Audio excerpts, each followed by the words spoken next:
நம்மகிட்ட என்னன்னு கேட்டீங்கன்னா, எப்ப பார்த்தாலும் ஒரு பழக்கமா சில விஷயங்களை நாம செய்வோம்.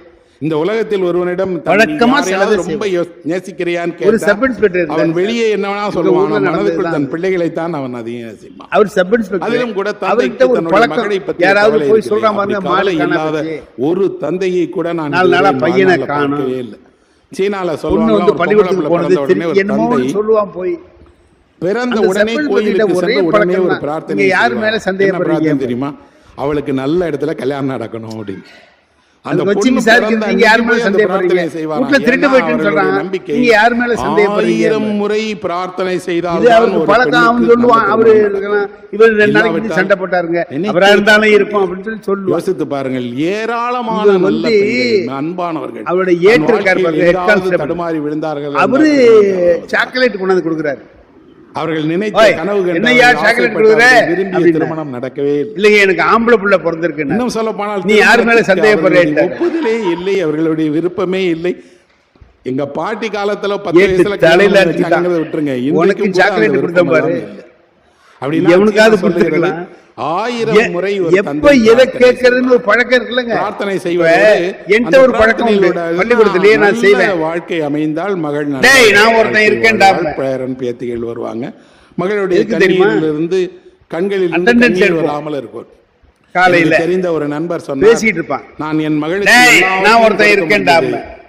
அவள் என்ன அப்படின்னா, நான் இருக்கும்போதே பேசுறியே, முடியில் ஒரு நரை மயிர், நான் ஒருத்தன் இருக்கேன்டா அப்படின்னா அப்புறம் கொஞ்ச நேரம் சும்மா இருப்பா, மறுபடியும் அவன் வேலையை ஆரம்பிப்பான். நான் அப்போதான் தெரிஞ்சுக்கிட்டேன் அவளுக்கும் வயசாயிருச்சுன்னு. அப்ப ஒரு நாள் இந்த மாதிரி என்ன பண்ண பார்க்கிற பிள்ளைகளை பார்க்கிற தந்தைகளுக்கு திருமணம் கதை. அதை பத்தி நான் ஒருத்தன் இருக்கேன்டா ஒரு எழுத்தாளர் எழுத்தாளர் ஒரு கதை எழுதியிருக்கிறார். கதையுடைய பெயரே 1000 வருட நல்ல பிரார்த்தனை என்பது. இப்ப நான் என்ன சொல்றேன், பொண்ணு அமெரிக்காவுக்கு படிக்க போது அமெரிக்காலே வேலை பார்த்து அமெரிக்காலே அங்க இருக்கு, கல்யாணம் பண்ணிக்கிற மாட்டேங்குது. கவலை என்னன்னா, காலகாலத்துல கல்யாணம் கேட்கலன்னா இப்ப எனக்கு தூக்கம் வராது. சொல்லு, ஊருக்கு வேணா வராது. அந்த இவருக்கு சீனாவுக்கு விட்டு போன அனுபவமே கிடையாது, ஆங்கிலம் தெரியாது, தூக்கி எறிஞ்சிட்டான். ஆனால் வேறு வழியே இல்லாமல் ஒரு முறை கிளம்பி இங்க இருந்து போய் என்ன பண்ணா, அமெரிக்காவுக்கு போய் மகள் நோட்டை பிடிங்கி கிழிச்சு போட்டான். சார் என்னப்பா சொல்லாம தினம் நடக்கிற வேலை தான், வரலையம்மா அது பெருசு இல்ல, வாங்கப்பான்னு சொல்லி நீ அறிவு கெட்ட முண்டோன்னு அவன் சொன்னான். ஒரே ஒரு நீ மடப்பையேன்னு அவன் சொன்னான். நீங்க சும்மா இல்லாம நான் ஒருத்தன் இருக்கேன்டா. நீங்க இவர் சொல்றார், வேற எதை பத்தி பேச இருக்காரு, சாரையும் சேர்த்துக்கடா அப்படின்னு. உன் கல்யாணத்தை பத்தி பேச. திருக்குறள் முனுசாமி அவர்களை பற்றி நீ விரும்பினால் யாரையும் காதலிக்கலாம். திருக்குறளை எளிமையான முறையிலே எப்படி செய்யலாம்? இந்த பொண்ணு சொல்றா, ஏன்பா கல்யாணம் நகைச்சுவை ரொம்ப உதவும். அதெல்லாம் தேவையில்லாத ஒரு வாழ்க்கை. எல்லாத்தையும் நகைச்சுவையா சொன்னாங்க. எதிர்காலத்துக்கு அதெல்லாம் தேவை கிடையாது. எல்லாத்தையும் நகைச்சுவையா தெரியாது மகளே. ஒரு அப்பா ரொம்ப பழைய பிள்ளைகிட்ட எப்படி பேசணும்னு சொல்லுவாங்க. அப்பா அப்படி இருந்தார், நான் அப்படி இருந்தேன், எப்படி இல்லாமல் எப்படி வாழ்வீங்கன்னு எனக்கு தெரியாது மகளேன்னா. ஏதாவது பிள்ளை சந்தேகம் கேட்டாங்கன்னா கவலைப்படுறதெல்லாம் வெறும் கற்பனை, மறந்துருங்க. அதற்கு உண்மையான விடையை சொல்லுகிறார். வீட்டில் இருக்கும்போது இரவுல தாமதமாக வருகிறாள், வந்தா திருப்பியும் அதுக்கு ஒரு உதாரணம் சொல்லுவார். சரியா சாப்பிட மாட்டேங்கிறா. அப்பா அவளுக்காக அப்படி ஈஸி சேர்ல அப்பா படுத்திருக்கிறார். அவ சொல்றா, அப்பா நாங்க நீங்க நினைக்கிற மாதிரி பக்கத்துல 10ஆம் வகுப்பு படிக்கிற பெரிய பையன் உட்கார்ந்து உடல் எடை எவ்வளவுதான் இருக்கணும். இந்த பக்கத்துல 2ஆம் வகுப்பு படிக்கிற சின்ன பையன், இல்ல மகளே நிறைய சாப்பிடணும்ல, ஆரோக்கியம். 2ஆம் வகுப்பு படிக்கிற சின்ன பையன் கேக்குறான், அந்த காலத்துல மாதிரி 10 பிள்ளைங்களை ஆரோக்கியமா. ஏன்பா என் புத்தகத்துல நிறைய படம் போட்டிருக்கு. இந்த தந்தைக்கு அண்ணன் புத்தகத்துல படமே இல்லையே. இந்த உடலை வருத்தி கொண்டால் கிடைச்சிடும். பாக்குறவர்கள் மெல்லிவான பொண்ணா இருந்தா, அப்பா பொண்ணா இருந்தாதான் அழகுன்னு சொல்றாங்க. அது நிஜம் இல்லையே. திடகாத்திரமான பெண்கள் எல்லா வயதிலும் எல்லா நாடுகளிலும் இருந்தார்களே. இப்ப அவ்வளவு திடகாத்திரமாக விளையாட்டு அவனுக்கு படம் போடாம எழுதினாலே புரியும் இல்லையே. ஆரோக்கியம் மயில் இருப்பது வேற இல்லையா? உனக்கு மயில்னா படம் போட்டு காட்ட காலத்தால் அப்படிதான். அதனால உனக்கு படம் போட்டுருக்காங்க. அண்ணனுக்கு படம், அண்ணா அறிவாளி, நீ போன்ற இவள் வயதை ஒத்த பெண்கள் எல்லாம் சின்ன சின்ன உடைய போட்டு வராங்க. என்ன இந்த ஊர்ல யாருமே கேட்கவே மாட்டாங்களாங்கிறாரு. இல்லப்பா அப்படிதான் இருப்போம். பேலட் பேப்பர் கார்ல மகள் போது ஒரு இளைஞன் கொண்டு வந்து போடுங்க, கேணியில போடுங்க, அவன் பரவாயில்ல யாரோ சொல்றான். மகளுக்கு இந்த 2ஆம் கிளாஸ் படிக்கிற பையன் பாத்துட்டே இருந்தான். அவனை அப்பா அந்த கேட்டா என்ன அது என்னமோ சொல்றாங்களே, நான் கல்யாணம் பண்ணிக்கிறேன், அது எங்களுக்கு உள்ளது, நீ சும்மா இருந்தா எப்படின்னு கேக்குறாரு. இல்ல சொல்லு சொன்னாப்பா உனக்கு புரியாது. இல்லடா அவர் எலெக்ஷன் அவன் கூட இருக்கான். இல்ல மகளே உனக்கு அவனை பிடிக்கிறது, அவன் அவ்வளவு கொண்டு வந்து அப்பா அதெல்லாம் இது கேணி உங்களுக்கு அந்த இது என்ன செட்டியால போடுன்னு சொல்லி சொல்றாரு. ஒருவேளை அவன் மோசம் பண்ணிட்டான்னா, நான் தான் ஏதாவது தவறா பயன்படுத்திட்டானா அதை எனக்கு படம் தெரியும்பா அப்படிங்கிறார். உனக்கும் படம் போடுறானே ஏன்னு கேட்டான். இவர் இப்படி ஒரு தந்தையினுடைய கவலைகள், தந்தையினுடைய பிரச்சனைகள், தந்தை என்ன சொல்லுவான் அடைகிற நான் பெரிய சொல்றது. அந்த கதை எங்கே அழகாக ஆகிறது தெரியுமா?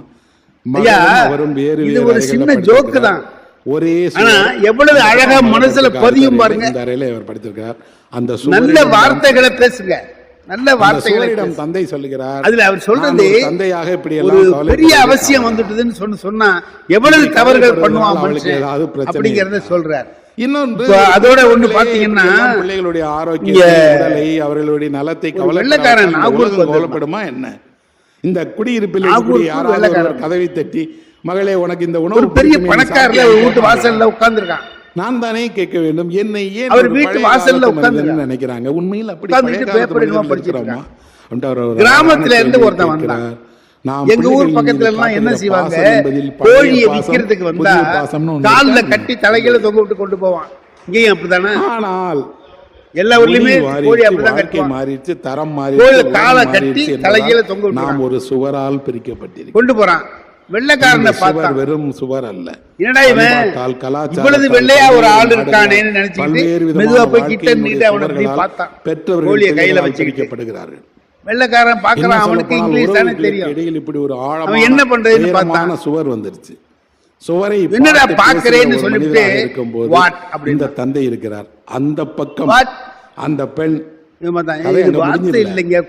பார்த்து கண்ணீர் விடுகிறார். இவன் சொல்றது அவனுக்கு புரியல. எப்படி புரிய வார்த்தை இல்லைங்க கோழின்னு சொல்லிட்டு அவ சொல்றா, தந்தையே நீங்க சந்தோஷமா இல்ல, முன்னால் நாங்கள் சந்தோஷமாக, நீ எங்க போற? வேற யாரு கோழி இல்லையா? நம்ம கோழி தான். 2000 வருடமாக எங்கள் மீது சுமத்தப்பட்ட எல்லாவற்றிலிருந்து கொஞ்சமாவது ஓடிட மாட்டோமா? என்னமோ சொல்றாங்க, அதற்காக திருமணம் வேண்டாம், அதுக்காக என்ன விலைக்கு கேட்போம். ஆனால் உங்களுடைய ஆசையை நிறைவேற்றுவதில் எங்களுக்கு எந்த மாற்றமும் இல்லை. ஆனால் உங்களுக்கு சொன்னால் தெரியாது. பூங்காவில் உட்கார்ந்திருக்கிறார். இவர் வயதை யாரோ ஒரு அம்மாட்ட சைனீஸ்லயே சொல்றாரு, கட்டி கொண்டு போறேன், அதை போய் கட்ட அவரு அப்படின்னா இப்படி ஒரு கதையை படிக்கக்கூடிய சம்பந்தம் இல்லாமலே 2 பேரும் பேசிட்டு இருக்கானேன்னு சொல்லிட்டு சுவரிடம் பேசிக் கொண்டிருக்கிறது. புரிஞ்சுக்கிறது சுவருக்கு அந்த பக்கம் இருக்கக்கூடிய இளைஞர்களுக்கு தெரியும், இவர்களை பேசி எல்லாம் அது மாதிரி ஒரு விஷயம் நண்பர்களே, இது நம்ம ஒரு பயில்வான் வந்திருக்கான். இதை பற்றி சண்டை வீரன் பேசுவோம். இவ்வளவு நேரம் சண்டை போறதுல மகா பெரிய வீரன். அவன் என்ன செய்வான், என்கிட்ட எவனாவது சண்டை போட்டு ஜெயிக்க முடியுமான்னு கிருஷ்ணதேவராயர்கிட்ட வந்து சொல்றான், ராஜா கிட்ட சொல்றான். ராஜா அங்கேயே தின்னுகிட்டு இருக்கான்ல ஒருத்தன், அரசாங்கத்துக்குன்னு ஒருத்தன் இருப்பான்ல, அவனை கூப்பிட்டு, டேய் நீ தான் நம்ம ஆளு, வீரத்தை காட்டி காட்டி சம்பளம் வாங்கிட்டு இருக்க, அவனோட சண்டை போட்டு அவனை தோக்கடி போ அப்படின்னார். அவன் சொன்னான், மகாராஜா சம்பளம் வாங்கினதெல்லாம் உண்மைதான், ஆனா அந்த பையன் ரொம்ப மோசமானவன், அவன்கிட்ட சண்டைக்கு போகக்கூடாதுன்ட்டான். ஏன்னா இவ்வளவு நாள் தின்ன, இப்ப சண்டைக்கு போக வேண்டிய நேரத்தில் அவன்கிட்ட போ என்னால் முடியாது. அவன் உலகத்திலேயே சிறந்த வீரன், அவனை வெற்றி பெற யாராலையும் முடியாது, என்னாலையும் முடியாது. அப்ப தென்னாலிராமன் பக்கத்தில் இருந்தவன் சொன்னான், அவரால் முடியாதுங்க, என்னால முடியும்னா. ஏய் நீ என்னடா ஒரு அறைக்கு தாங்க மாட்ட, நீ போய் அவரை ஜெயிச்சுப்பேங்கிறியடா அப்படின்னு. அவனை தோல்வி அடைஞ்சு ஓட வைக்கணும் உங்களுக்கு, அதானே, அதை நான் பார்த்துக்கிறேன் விடுங்கன்ட்டான். மறுநாள் உங்க என் கூட யார் சண்டைக்கு வர்றான்னா, ராஜா சொன்னார் எங்க தென்னாலிராமன் சண்டை போடுவார்ட்டார். அது தென்னாலிராமனை பார்த்தா கொத்தவரங்கா மாதிரி இருக்கான். இவனை விட நல்ல வீரன் உங்க நாட்டில் இல்லையான்னா, நீ முதல்ல இவனுக்கு பதில் சொல்லு போ. அப்போ மறுநாள் வந்து போர்க்களத்தில் அப்படி நிற்கிறாங்க, மேடையில் வந்து அப்படி நிற்கிறாங்க 2 பேரும் சண்டை போடுறதுக்கு. அவன் ஒரு இவ்வளவு பெருசு ஒரு கட்டு என்னமோ வச்சு கட்டியிருக்கான். என்னமோ கட்டி ஒரு துணியில கட்டி ஒரு ஓரமா வச்சிருக்கான். அவர்கிட்ட கேட்கிறான், அந்த வீரங்கிட்ட இவன் கேட்கிறான், தென்னாலிராமன், எப்படி நம்ம கண்டபடி சண்டை போடலாமா இல்ல இலக்கண முறைப்படி சண்டை போடுவோமா? இலக்கண முறைப்படி தான் சண்டை போடணும். அப்படின்னா உங்களுக்கு திலகாஷ்ட மகிஷ பந்த முறைப்படி சண்டை போடலாம்ல அப்படின்னா என்ன அதுன்னா, அதான் திலகாஷ்ட மகிஷ பந்த முறையில சண்டை போடலாமா? அது என்ன அதே தெரியாதா? எடையாடி வீரங்கிற திலகாஷ்ட மகிஷ பந்தம் தெரியாம இருக்க? அதுல உள்ள முறைப்படி நான் சண்டை போடுவேன். ஒண்ணு வேண்டியதில்லை, நான் ஒரு புடி போட்டு காட்டுறேன், அந்த புடிக்கு பேரு என்னன்னு சொல்லு, அதை எப்படி காலி பண்ணலான்னு சொல்லு. இருங்க, அது என்ன புஸ்தகம் சொன்னீங்க? திலகாஷ்ட மகிஷ பந்தம். நான் அதுவே கேள்விப்படல. அந்த முறைப்படி நீங்க சண்டை போட்டீங்கன்னா நான் எப்படி சண்டை போட முடியும்? நான் அதை போய் தெரிஞ்சுக்கிட்டு வந்து அப்புறமா கூட சண்டைக்கு வரேன்ட்டு அவன் போயிட்டான். அவன் போயிட்டான்னு வெற்றி அடைஞ்சாச்சு. இப்போ கிருஷ்ணதேவராயர் கூப்பிட்டு கேட்கிறார், என்னப்பா என்ன திலகாஷ்ட மகிஷ பந்தம்னு சொல்லியே, அது என்ன புஸ்தகம், எங்க உள்ளது, எப்படி தேடி கண்டுபிடிச்சேன்? நல்ல எங்க கொல்லையில இருந்தது தான், அதை வச்சு ஒரு தயாரிச்சது தான் புஸ்தகம். தயாரிச்சியா? என்னடா தயாரிச்ச? தில்லுன்னா எள்ளு, எள்ளு செடியை ஒடிச்சு ஒரு 4-5 செடியை எரும மாடு கட்டுற கயிற்றுல கத்தி அதை துணியில சுத்தி வச்சிருக்கிறேன். மகிஷ பந்தம்னா எரும மாடு கட்டுறதுன்னு அர்த்தம். மகிஷம்னா எரும மாடு, பந்தம்னா கட்டுறது. திலகாஷ்ட மகிஷ பந்தம்னா எள்ளு குச்சியே எரும மாட்டு கயிறால கட்டினதுன்னு சொல்லி நான் சொன்னேன். அவன் அது படிக்கலன்ட்டு போயிட்டான். அது மாதிரி யோகாவை எப்படி செய்ய தெரியும் நம்மளுக்கெல்லாம் சொன்னா அந்த முறையில செய்வோம். ஒரு தடவை தவத்திரு குன்றக்குடி அடிகளார், அவர் எவ்வளவு பெரியவர், அவருக்கு என்னன்னு கேட்டீங்கன்னா யாராவது கதை சொன்னா பிடிக்காது, ரொம்ப சீரியஸா பேசுறவர் அவர். ஆனா என்கிட்ட நான் அவருக்கு பயந்துகிட்டு கதை சொல்லாம சீரியஸா பேசுவேன். இஞ்சா நிறுத்து, உன்னை பேச கூப்பிட்டாங்களே தவிர உன்னை மாதிரி ஒரு ஆளை அனுப்ப சொல்லல, நீ ஓம் பேச்ச பேசுப்பார். ஏதாவது சொன்னா நீங்க கோச்சு, நீ சொல்றது சொல்லப்பா, ஏதாவது விஷயத்தோட சொல்லுன்னா. ஒரு தடவை நாகப்பட்டினத்தில் பட்டிமன்றம் நடக்குது. வள்ளலார் கருத்துக்கள் பழமையா புதுமையா?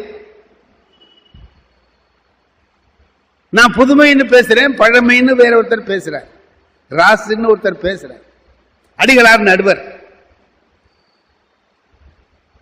நான் பதில் சொல்றதுக்கு எழுந்திருக்கிறேன். அவர் என்ன செய்யறாரு, அடிகளார் வம்பு வளர்க்கறதுக்காக அந்த எதிர்கட்சி தலைவரை தூண்டி விட்டு கேள்வி கேளுங்கிற. என்ன கேட்க சொல்றாரு, நீங்க புதுமையை பத்தி இவ்வளவு ஆவேசமா பேசுறதுக்கு வந்திருக்கீங்களே, உங்க திருமணம் பழைய முறையில நடந்ததா புது முறையில நடந்ததா? அந்த ஊர்ல எல்லாருக்கும் தெரியும் திருமணம் எப்படி நடந்தது, பழைய முறையில தான் நடந்துச்சு. என்ன உடனே அடிகளார் சொன்னார், இல்ல நீங்க அதை பத்தி வருத்தப்படாதீங்க, சண்முக வடிவேலுக்கு முந்தி பழமை ரொம்ப பிடிச்சிருந்தது, அதனால பழைய முறையில திருமணம் செஞ்சுக்கிட்டாரு, இப்பதான் புதுமை பிடிச்சிருக்கு, அதனால புதுமையில இன்னொரு திருமணம் செஞ்சுக்குவாருன்னார். நான் என்ன பண்ணேன், மேடையில் அங்க பேசத்துல நின்று கிடந்தவன் அடிகளார் இந்த மாதிரி உட்கார்ந்து இருக்கிறார், நேரா போய் அவர் காலை தொட்டு அப்படி கும்பிட்டேன். ஏன்பா என்ன விஷயம்னார். இந்த மாதிரி யாராவது சொல்ல மாட்டாங்களான்னு தான் எதிர்பார்த்துக்கிட்டு இருந்தேன்,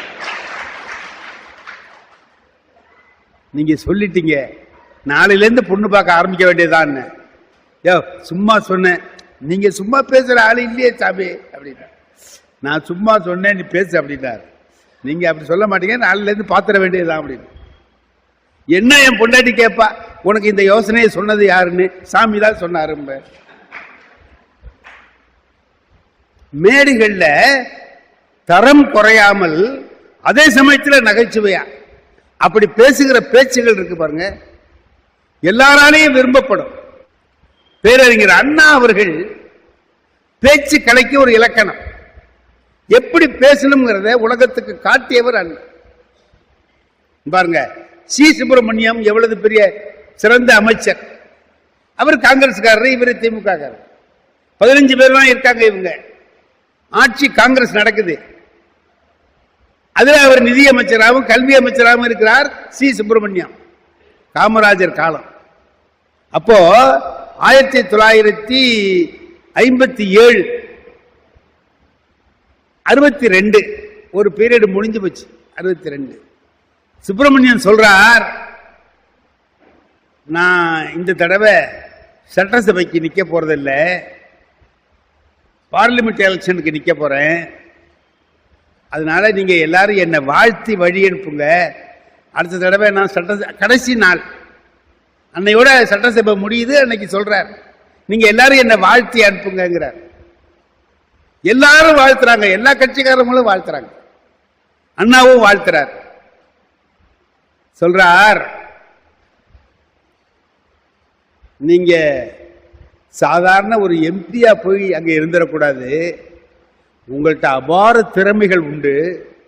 ஆகையினால நீங்க டெல்லியில போய் ஒரு சிறந்த துறையில அமைச்சராகி உங்களுடைய ஆற்றலை எல்லாம் காட்டி தமிழன் எவ்வளவு உயர்ந்தவன் என்பதை காட்டி எங்களுக்கெல்லாம் பெருமையை நீங்கள் தேடித்தர வேண்டும். நீங்கள் பெருமையோடு வாழ்வதை நாங்கள் எல்லாம் பார்த்து மகிழ வேண்டும் அப்படின்னு வாழ்த்தினார். வாழ்த்திட்டு ஒன்று சொன்னார், நாங்கள் 15 பேர் சட்டசபைக்குள்ள வந்தோம். எங்களுக்கு சட்டசபைனா என்ன, அதில் எப்படி பேசணும் எதுவுமே தெரியாது. நீங்கள் இயேசுநாதர் மாதிரி இருந்து எங்களுக்கெல்லாம் வழிகாட்டினீர்கள். இயேசுநாதர் மாதிரி இருந்து எங்களுக்கெல்லாம் வழிகாட்டினீர்கள். சுப்பிரமணியம் சும்மா இல்லாம அவர் என்ன பண்ணார், அதே மாதிரி சிலுவையில் அரைஞ்சிட மாட்டீங்களே. இயேசுநாதரை சிலுவையில் அரைஞ்ச மாதிரி அரைஞ்சிட மாட்டீங்களே என்ன. அதுக்கு அண்ணா ஒரு பதில் சொன்னார். சி சுப்பிரமணியம் அவர்கள் இயேசுநாதர் கடையை படித்திருக்கிறாரே தவிர சரியாக படிக்கவில்லை. படித்திருந்தால் அவருக்கு ஒன்று புரிந்திருக்கும். இயேசுநாதர் சிலுவையில் அறையப்பட்டது உண்மை, ஆனால் அதற்கு காரணம் அவருடைய எதிரிகள் அல்ல, அவருடைய சிஷ்யர்கள் தான். நீங்கள் டெல்லிக்கு போய் சிறப்போடு வாழ வேண்டும் என்று நாங்கள் நினைக்கிறோம். ஒரு கால் ஏதாவது இடையூறு ஏற்பட்டால் அது எங்களால் ஏற்படாது, உங்கள் தொண்டர்களால் தான் ஏற்படும் சொல்றேன். நீங்க நம்ம நிறைய செய்தி பேசுறோம், ஒருத்தருக்கு ஒருத்தர் புரியாம இருந்தா ஒரு பயனும் இல்லை. ஒருத்தருக்கு ஒருத்தர் புரியாம எதையாவது பேசிக்கிட்டு இருந்தா என்ன பயன்? இந்த பாருங்க, ஒரு தெலுங்கு பிள்ளை அந்த அம்மாவுக்கு ஏதோ அவசர வேலை போறாங்க. பக்கத்து வீட்டில் தமிழ் குடும்பத்தில் இந்த பிள்ளைய கொஞ்சம் பார்த்துங்க, ஒரு 3 வயசு பிள்ளை, இதை பார்த்துங்க, நாளைக்கு வந்துடுறேன் நான் அப்படின்னு விட்டுட்டு போறாங்க. இருக்கட்டும்மா, நல்லா இருக்கட்டும், நம்ம வீட்டில் இருக்கட்டும்னு வச்சுக்கிறாங்க. ராத்திரி புள்ள படுக்க போகுது. படுக்க போறதுக்கு முந்தி இவங்க என்னென்னமோ கொடுக்குறாங்க. வாங்கி சாப்பிட்டு மாயி சேசினாட்டி சேயிங்க. மாயி சேசினாட்டி, அது தெலுங்கு பிள்ளை இல்லை, மாயி சேசினாட்டி சேய். அது என்ன மாயி சேசினாட்டி சேயினா என்ன? இன்னொரு தெலுங்கு வீட்டில் போய் கேட்டுக்கிட்டு வர்றாங்க, எங்க அம்மா செஞ்ச மாதிரி செய், மாயி சேசினாட்டி செய், எங்க அம்மா செஞ்ச மாதிரி செய்ய. ஓ, அந்த அம்மா சாப்பிட்றதுக்கு முந்தைய வாழைப்பழம் கொடுப்பாங்க போல இருக்கு அப்படின்னு நினச்சிக்கிட்டு ஒரு வாழைப்பழத்தை கொடுத்து சாப்பிட்ற. அந்த பிள்ளை வாழைப்பழத்தை சாப்பிட்டுட்டு மாயி சேசினாட்டி செய். ஏடா, எது கொடுத்தாலும் தின்னுவிட்டு வாசி சேசினாட்டி செய்யினா இப்போ என்னத்தை தாங்க பாலை கொடுத்து குடிமா, இந்த உங்கள் அம்மா பால் கொடுப்பாங்களா, குடிச்சிட்டு மாயி சேசினாட்டி செய். ஓரளவு தானே தாங்கும். ஆத்திரம் வந்துடுச்சு கடைசியில். இப்போ இதாவது 1 மணி நேரம் 2 மணி நேரமா மெனக்கட்டுக்கிட்டு இருக்காங்களா, விட்டாங்க ஒரு அறைய புள்ளேர்னு புள்ள தூங்கிடுச்சு. அப்படியே அழுதுகிட்டே தூங்கிடுச்சு. காலையில் அந்த அம்மா வந்தது, உங்கள் பிள்ளை என்ன படாத பாடு படுத்துருச்சு, மாயி சேசினாட்டி செய், மாயி சேசினாட்டி செய்யணும். அப்புறம் நான் தாங்காதபடி ஒரு அறையை விட்டேங்க. ஐயையோ, அவ அதைத்தான் முதல்லையே கேட்டா. நான் எப்போவுமே படுக்க போற நேரத்தில் வம்போலப்பா விடுவேன், ஒரு அறைய பேசாம படுப்பா, அதை செய்யும் தான் கேட்டா. நீங்க முந்தையே கொடுத்திருந்தா வாழைப்பழம் பால் எல்லாம் மிச்சமா இருந்திருக்குமே. மாயி சேசினாட்டி செய். அதே மாதிரி நம்பால் ஒருத்தன் ஆந்திராவுக்கு போறான், விஜயவாடாவுக்கு போகணும். விஜயவாடாவுக்கு போறதுக்காக போறான். இவனுக்கு தமிழ் தெரியும், தெலுங்கு தெரியாது. அங்க இருக்கிறவங்களுக்கு தெலுங்கு தான் தெரியும், தமிழ் தெரியும். போகும்போது என்ன பண்ணா, இந்த ஸ்டேஷனா இருக்குமோ, இந்த ஸ்டேஷனா இருக்குமோ, தெலுங்குல இருக்கு, இங்கிலீஷ்ல இருக்கு, ஒவ்வொரு ஸ்டேஷன்லயும் பேரு, கடைசியில தெலுங்கு, இங்கிலீஷு, ஹிந்தி 3ல இருக்கு, தமிழ் இல்லை. இவனுக்கு இது விஜயவாடாவா இருக்குமோ, இது விஜயவாடாவா இருக்குமோ அப்படின்னு நினைச்சிட்டு பக்கத்துல தெலுங்கு ஒருத்த உட்கார்ந்தான். அவங்கிட்ட கேட்டான், இது என்ன ஊருன்னு கேட்டான். இது என்ன ஊரு? ஏமண்டி என்ன? ஏமண்டின்னா என்ன கேட்குற அப்படின்னு. ஏமண்டி, ஓஹோ இது ஏமண்டியா, சரி சரி ஏமண்டியா, இப்ப விஜயவாடாவை தான் நான் போகணும், ஏமண்டியா சரி. அடுத்த ஸ்டேஷன்ல போய் நின்றுச்சு, இது என்ன ஊரு? ஏமண்டி அப்படின்னா, என்னடா அதுவும் ஏமண்டி இதுவும் ஏமண்டியா இருக்கும். நம்ம ஊர்ல கூத்தூர்னா 2 கூத்தூர் 3 கூத்தூர் இருக்கிற மாதிரி இது ஒரு கூத்து, அது ஏமண்டி இது பி ஏமண்டி போல இருக்கு அப்படின்னு நினைச்சுக்கிட்டு பேசாம இருந்துட்டான். 3வது ஒரு ஊர் வந்தது, இது என்ன ஊருன்னா ஏமண்டின்னா. என்னடா தொடர்ந்து ஏமண்டியா இருக்கும், உன்னை சரியா பதில் சொல்ல மாட்டேங்கிற, விட்றேன் பாருன்னு ஓங்கி அடிக்க போனான். கொட்டத்து கொட்டத்துன்னா, அடிக்காதே அடிக்காதேன்னா, அதை சொல்லு, உதச்சாதானே உண்மையான பேரை சொல்ற, இந்த ஊரு கொட்டத்தான்னா. அவன் கொட்டத்துன்னதையே ஊரு பேர் நினைச்சுக்கிட்டான் இவன். இது ஒரு வேடிக்கை. ஆனா என்ன, புரியாமல் 2 பேர் பேசிக்கிட்டா என்ன ஆகும்? புரியாம பேசிக்கிட்டா. கலைவாணர் NS கிருஷ்ணன் செய்வார் இந்த வேலைகள் எல்லாம், பிரமாதமா செய்வார். கலைவாணர் NSK நம்ம ஞானசம்பந்தர் கதையை பூம்பாவைன்னு ஒன்று எடுத்தான். பூம்பாவை அந்த காலத்தில் ஆடிட்டர் ஐயாவுக்கெல்லாம் தெரியும். பூம்பாவை அதுல NS கிருஷ்ணனும் TS துரைராஜும் 2 பேரும் நடிப்பாங்க. துரைராஜ் கூப்பிடுவார், ஞானசம்பந்தர் வர்றாரு, வா போய் பார்க்கலாம். ஏன் அவரை பார்த்தா என்ன நன்மை அப்படிமா? அவரை பார்த்தீங்கன்னா பொன்னாசை போயிடும், பெண்ணாசை போயிடும், மண்ணாசை போயிடும், அது எல்லா ஆசையும் போயிடும்டா. அப்படின்னா போய் பார்க்க வேண்டியதுதான். வா போன்னு பார்த்துட்டு அவர் பாப்பா அந்த எலும்பை பொண்ணாக்குவார். அந்த கதையெல்லாம் நடக்கும். அதுக்கப்புறம் இவங்க 2 பேரும் வந்து ஒரு சத்திரத்தில் படுத்திருப்பாங்க.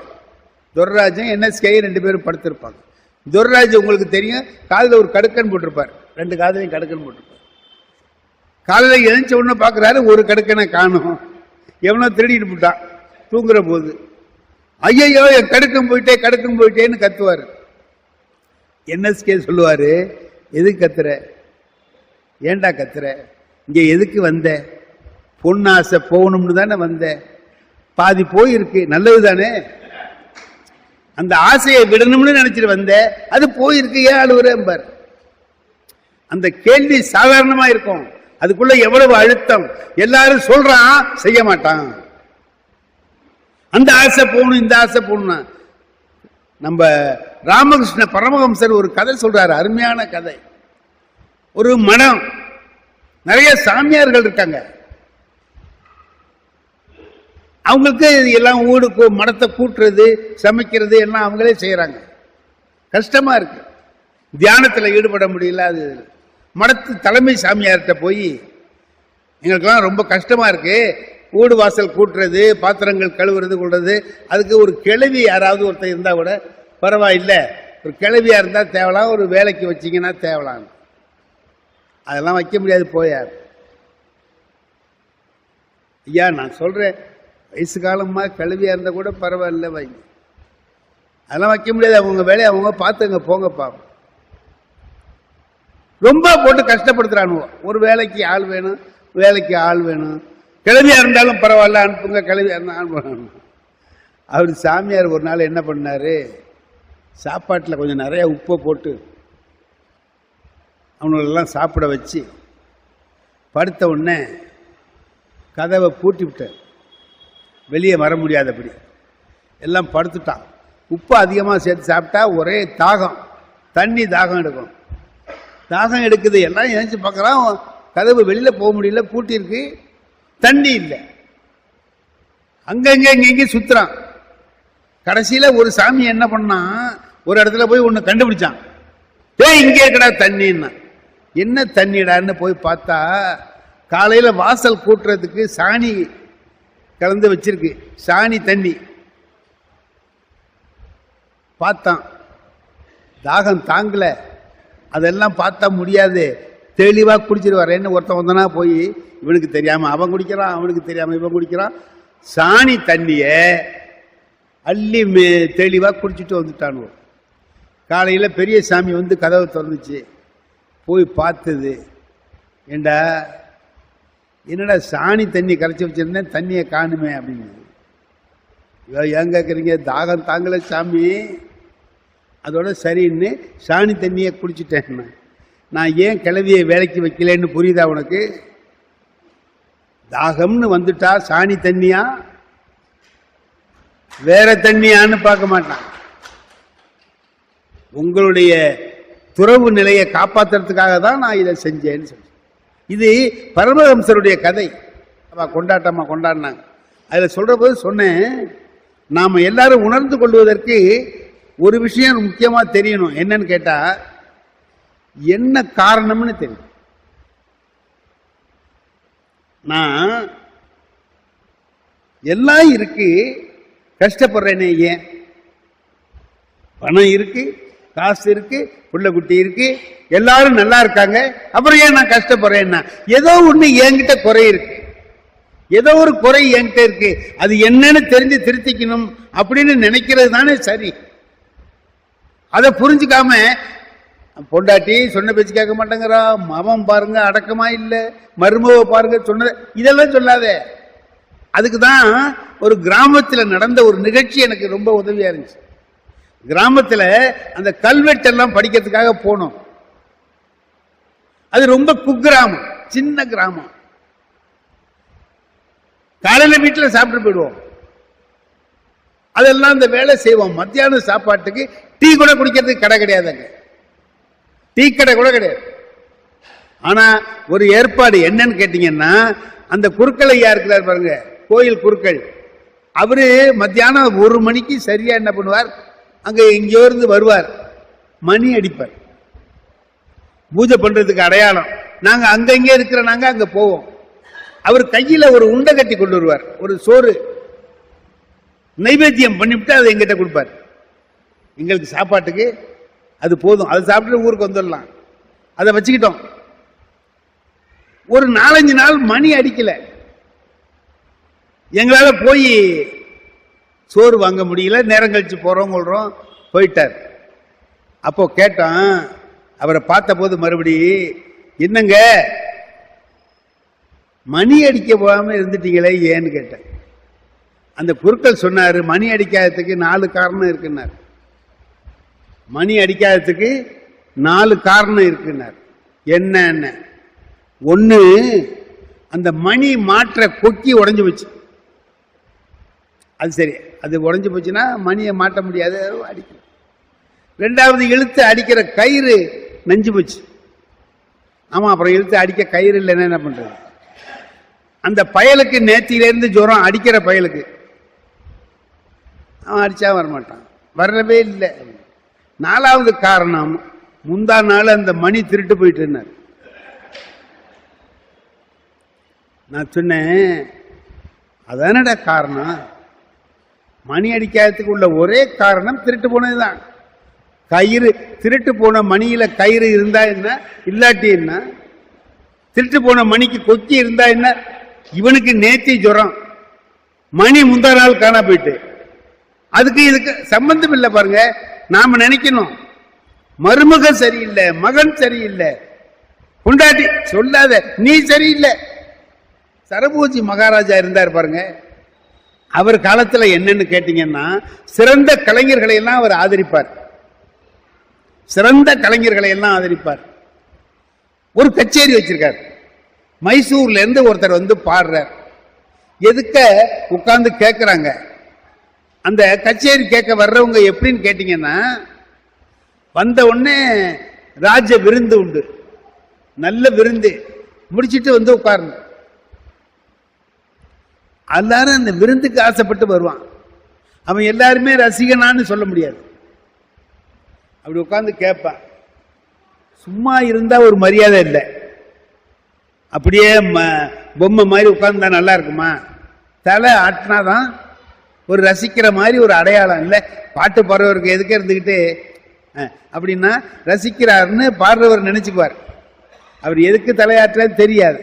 ஆனா இப்ப அவனு என்ன எதுப்படா தலையாட்டுறது?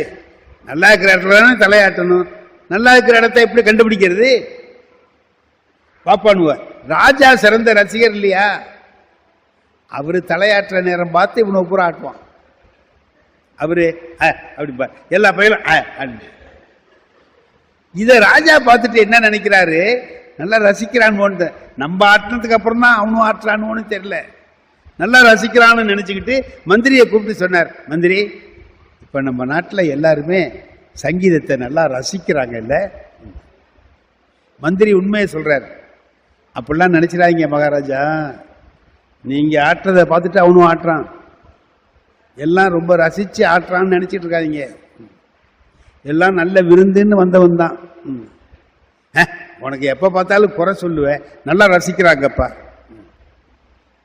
மகாராஜா இதுல உண்மையான ரசிகன் யாருன்னு தெரியணும்னா நாளைக்கு இதே கச்சேரி வைக்க, நான் கண்டுபிடிச்சு சொல்றேன்ட்டு. ராஜா பார்த்தார், இவர் இந்த கச்சேரி நாளைக்கு இதே வித்வான் பாடுவார் அப்படின்னு சொல்லிட்டார். வித்வானுக்கு ரொம்ப குஷி. மகாராஜா மறுநாளும் நம்மளை பாட சொல்றாருன்னா ரொம்ப சந்தோஷமா போச்சு. அவர் வீட்டில் போய் சாதகம்லாம் பண்ணிக்கிட்டு இன்னைக்கு வந்தவங்க பூரா வந்தோன்னு நாளைக்குன்ட்டார்.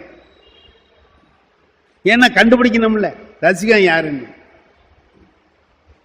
இந்த வித்வான் ராத்திரி பூரா ஒரே நிறைய பயிற்சி கிரிச்சி எல்லாம் பண்ணி என்ன புதுசா பாடலாம் கொள்ளலாம் எல்லாம் முடிவு பண்ணி, ஏன்னா 2வது நாளும் பாட சொல்லியிருக்கார், பேரை தக்க வைக்கணுமே அப்படிங்கிறதுக்காக ரொம்ப தயார் பண்ணிட்டு வந்துட்டார்.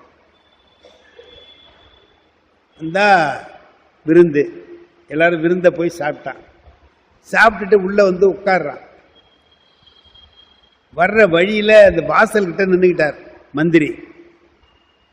ஒவ்வொருத்தனுக்கும் கையில ஒரு சீட்டு கொடுத்தார்.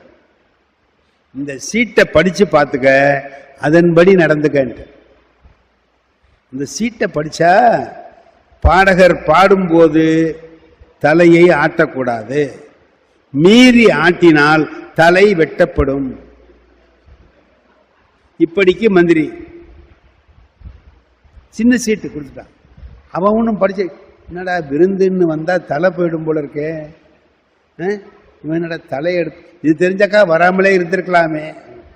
உள்ள போகும்போது என்ன ஓ சீட்ல என்னென்ன இந்த பாரு, எதுவும் கேட்காத, உனக்கு நான் தலையாட்ட போய் பாட்டுக்கு ஆட்டுறேன்னு நினைச்சு அவன் பாட்டுக்கு வெட்டிட்டு போடுவான். நீ பேசாம இரு, நீ நம்ம ஒரு முடிவு பண்ணிக்குவோம்ப்பா, பாடுறவரை பார்க்காத, ராஜா பக்கம் திரும்பாத, எல்லாம் இந்த பக்கத்து செவத்த கவனி, பார்த்தா தானே ஆட்டுப்படி வரும். இப்படி பார்த்துரு. எல்லாம் அவர் பாடுறாரு, எல்லா பக்கம் அந்த பக்கம் பார்த்துட்டு இருக்கான். இவர் பக்கமே திரும்ப மாட்டேங்கிறான் எவனும். பாடுறவருக்கு என்னடா இது, நேத்தி நல்லா ரசிச்சானுவோ, தலையெல்லாம் ஆட்டினான், இன்னைக்கு எல்லாம் செவுத்த பார்க்கறான், நம்மளை எவனும் பார்க்க மாட்டேங்கிறானே அப்படின்ட்டு. என்ன கடைசியா பார்த்தார், அவர்கிட்ட இருக்கிறதுலே ஒரு மாஸ்டர் பீஸ் எடுத்து போட்டு பாடி ஆனார். அவனு நீ ஆனாலும் சரி ஊன்னாலும் சரி தலை எங்களோடப்பா, நீ ஊன்னுட்டு போடுவ, அப்புறம் தலையை இல்லாம வீட்டுக்கு போக முடியுமா? நீ பாடுறதுன்னா பாடுறான்ட்டு அவன் பாட்டுக்கு இருக்கான். அதுல ஒருத்தன் இருந்தான் நல்ல ரசிகன், அவனால திரும்பிக்கிட்டு இருந்தா கூட ரசிக்காம இருக்க முடியல. ஆஹா அப்படின்னா மந்திரி பார்த்தான், அவனை கொண்டாடான்ட்டு கொண்டா. அவன் வந்து வீரன் வந்து கூப்பிட்டான், யோ தலையாட்டினியா கூப்பிடுறாரு மந்திரி. தெரியாம ஆட்டிட்டேன், என்னம்மா நீ ஆட்டினதுக்கு வா, ஆட்டினவன கொண்டாட சொல்லிட்டார் வா அப்படின்ட்டு. இல்லை இல்லை இன்னமா ஆட்டம், ஓ இப்ப ஆட்டினி இல்லை வா, இனிமே ஆட்ட மாட்டோம்னா இனிமே ஆட்டாததுக்கு இன்னமா தலையை வெட்டாம இருப்பார், இப்ப ஆட்டினதுக்கு இப்ப வெட்டணும். கொண்டு போய் நிறுத்தினான். ஆட்டினியான்னார், தெரியாம ஆட்டிட்டேன் மன்னிச்சுங்க, நல்லா பாடினார், ரசிக்காம இருக்க முடியல. சரி சரி இங்கே வா அப்படின்னு அழைச்சிட்டு போய் ராஜா கிட்ட காமிச்சு, இங்கே இருக்கிற அத்தனை பேர்லையும் ரசிகன் இவன் ஒருத்தன் தான், இவன் தான் ரசிகன், தலை போயிடும்னு தெரிஞ்சு ரசிக்கிறான். அத்தனை பேரும் தலை போகாம இருக்கணுங்கிறதுக்காக எவனும் தலையாட்டாம திரும்பிக்கிட்டான். எல்லா பயிலும் ரசிக்கிறான். நீங்களே இவன் தான் ரசிக்கிறான். யாரோ இன்னைக்கு பேசுற போது சொன்னாங்க, சங்கீதம் தெரியறதை விட இங்கீதம் தெரியணும்னு சொன்னாங்க. இங்கீதம் தெரியணுங்கிறது ரொம்ப முக்கியம். அரியக்குடி ராமானுஜ ஐயங்கார் இருந்தார்ல, அவர் எவ்வளவு பெரிய வித்வான், மேதை. அவர்கிட்ட ஒரு பழக்கம் உண்டு. வந்தார்னா உள்ளூர்காரங்கிட்ட போய் சொல்லிட்டு வருவார், ஐயா நான் உங்க ஊருக்கு வந்திருக்கேன் பார்த்துங்க. ஐயா ஐயா நீங்க எவ்வளவு பெரிய ஆள் போங்க. இவரு மதுரையில் ஒரு கச்சேரிக்கு போறார். அந்த ஊர் வித்வான் ஒருத்தர் அங்க உட்கார்ந்துருக்காரு. இவர் வந்தவர் என்ன பண்றாரு, அரியக்குடி நேரா அவர்கிட்ட போனார். ஐயா உங்க ஊருக்கு வந்திருக்கேன், நீங்க தான் கவனிச்சுக்கணும். ஐயா ஐயா என்னங்க நீங்க போங்க. வந்த உடனே மிருதங்க வித்வான் வந்தாரு. அந்த உட்காந்துருக்காருல உள்ளூர், கொஞ்சம் போய் பார்த்துட்டு வாங்க. அவரு ஆண்டவனே எம்பார், ஆண்டவனே அவரை கொஞ்சம் பார்த்துட்டு வந்துருங்க. அவன் பார்த்தான். ஒவ்வொருத்தரும் போய் பார்த்துட்டு வந்தான். அன்னைக்கு மன்னார்குடி பக்கிரியா பிள்ளைங்கிறவர் கொன்னக்கோல். கொன்னக்கோல்ங்கிறது என்னன்னு கேட்டா, வாயாலேயே தம் தீம் தக் திக் அப்படிம்பாங்க. அந்த தாள வாத்தியத்தை வாயாலேயே சொல்றது இது. அவர் கொன்னக்கோல். அவரு சீனியர் மேன், மன்னார்குடி பக்கிரியா பிள்ளை. அவர் வர்றார். வந்தவர் முன்னாடி உட்கார வைப்பார் அவரை, சீனியர் மேன்ங்கிறதுக்காக. அங்க போய் உட்கார்ந்துட்டார். அரியக்குடி சொன்னாரு, ஆண்டவனே உள்ளூர் உட்கார்ந்துருக்கார், கொஞ்சம் பார்த்துட்டு வந்திருக்க போங்க. ஆன்ட்டார். பெரிய ஆளு, அவரை போய் பார்க்கணுமாங்கிற மாதிரி ஆன்ட்டார். இதை உள்ளூர் பார்த்துட்டார். அவர் நம்மளை பார்க்க சொல்றாரு, இந்த ஆளு நாக்க நிட்டான், சரி இதுக்கு ஒரு வேலை பண்ணிடணும் அப்படின்னு அவர் முடிவு பண்ணிட்டார். கச்சேரி வச்சிருக்காருல்ல, அவரை கூப்பிட்டார். இந்த மாதிரியா, மேடையில் கச்சேரிக்கு உள்ளவங்க மட்டும்தான் உட்காந்துருக்கணும், கண்டவங்களையும் உட்கார வச்சேன்னு வை, கச்சேரி நல்லா நடக்காது. எங்க கச்சேரிக்கு உள்ளவங்க தானே உட்காந்துருக்காங்க, உனக்கு என்னது, இந்த முன்னாடி ஒரு ஆள் உட்காந்துருக்காரு, என்ன உட்காந்துருக்காங்க, இறக்குப்பா போய் விட்டான், கீழே இறக்குன்ட்டான். அவர் அங்கேருந்து வந்தார். ஐயா கச்சேரிக்கு உள்ளவங்க மட்டும்தான் மேடையில் உட்காந்துருக்கணும்னு. நான் கச்சேரிக்கு உள்ளவன் தான் ஐயா. அப்போ அவர் கச்சேரியில் உள்ளவராய்யா, விடுங்க ஐயா. அவர் சொல்றாருன்னு நீ கேட்டு வர்றியா, கச்சேரிக்கு உள்ளவர்னா என்ன, அவரு என்ன செய்ய போறாருன்னு கேட்டியா? கேட்கல, கேளு. வந்தார். கச்சேரிக்கு உள்ள ஏயா உம்பளக்குறீங்க, நீங்க என்ன செய்ய போறீங்க கச்சேரியில்? நான் கொன்னக்கோல் வாசிக்க போறேன். கொன்னக்கோலா? சரி போய் கொன்னக்கோல் வாசிக்க போறேன்னு சொல்றாரு. யோ வயலின் வாசிக்கிறவரு வயலின் வச்சிருக்காரு, மிருதங்கம் வாசிக்கிறவரு மிருதங்கம் வச்சிருக்காரு. கொன்னக்கோல்னா கோல் எங்க? கோல்னா வாயால சொல்றது இல்லை, இது கோல் எங்கன்ட்டான். அங்கேருந்து வந்தார். யோ ஏயா வம்பு வளர்க்குற, கொன்னக்கோளுங்கிறிய, கோல் எங்கய்யா? யோ அது வாயாலேயே சொல்றதுயா. வாயால சொல்றதா? அங்க போனான், வாயால சொல்றதாயா அதுன்னு அவர்கிட்ட போய் அவன் சொன்னான், வாயால பாடுறதுக்கு அரியக்குடி இருக்கார், அப்புறம் இவர் என்ன வாயால பண்ண போறாரு? அதுக்குள்ள அரியக்குடி சொன்னார், ஆண்டவனே போய் பார்த்துட்டு வாங்க ஆண்டவனே, இதுக்கெல்லாம் காரணம் அதுதான்.